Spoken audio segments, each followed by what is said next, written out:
નમસ્કાર, good evening મિત્રો. આજે આપણે વાત કરવાના છીએ ભારતની અંદર સૌપ્રથમ વિમાની સેવા ક્યારે શરૂ થઈ.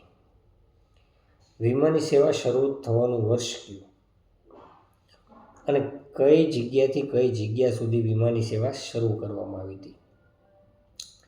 વિમાની સેવા ભારતની અંદર સૌપ્રથમ 1932માં શરૂ થઈ હતી અને કઈ જગ્યાથી કઈ જગ્યા વચ્ચે પહેલું વિમાન ઉડ્યું હતું અને કઈ કંપનીનું હતું તે જોવાનું મહત્ત્વનું છે.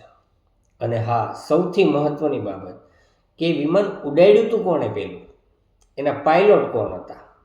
એના પાયલોટનું નામ સાંભળશો ને એટલે તમને એમ થશે કે ઓહ, આ શક્ય ખરું, આશ્ચર્ય થશે તમને. તો ચાલો પહેલાં વિમાની સેવા વિશે વાત કરીએ. ભારતની અંદર વિમાની સેવા 1932માં શરૂ થઈ અને એનું સંચાલન કર્યું હતું ટાટા એર સર્વિસ નામની કંપનીએ, જે કંપની બાદમાં પછી ટાટા એરલાઇન્સ તરીકે ઓળખાણી અને છેલ્લે એર ઇન્ડિયા તરીકે કામ કરે છે. હવે વિમાની સેવા શરૂ ક્યારે થઈ? તો વિમાની સેવા શરૂ થઈ 15 ઓક્ટોબર 1932 અને એ દિવસે સૌ પ્રથમ ફ્લાઇટ ક્યાંથી ક્યાંની ઉડી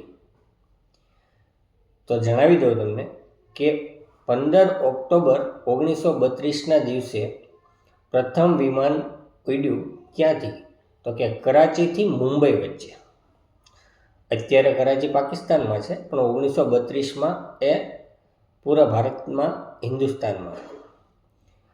અને એ કરાચીથી ઉપડેલું પ્લેન અમદાવાદ વોલ્ટ કરી અને મુંબઈ ગયેલું, મતલબ અમદાવાદમાં એને માર્ચ આપવામાં આવેલી. અને હા, હવે છેલ્લે સૌથી મહત્ત્વનું, આ વિમાન કોણે ચલાવ્યું?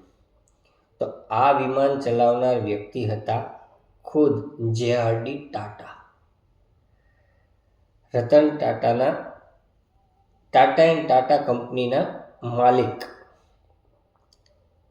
JRD ટાટા એણે પોતે વિમાન ચલાવ્યું હતું. અને આ વિમાની સેવા સૌપ્રથમ મેલ અને ડાક મતલબ ટપાલ સેવા માટે શરૂ કરવામાં આવી હતી અને બાદમાં પછી પેસેન્જર સેવા શરૂ થઈ હતી. બસ આજના દિવસે આટલું જ તે. તમને જો આવી જ વિવિધ પ્રકારની નવી માહિતી જોઈતી હોય, નવું કંઈક જાણવું હોય, નવું કંઈક શીખવું હોય તો મારા પેજને ફોલો કરો, લાઈક કરો, શેર કરો. જય હિન્દ, જય ભારત.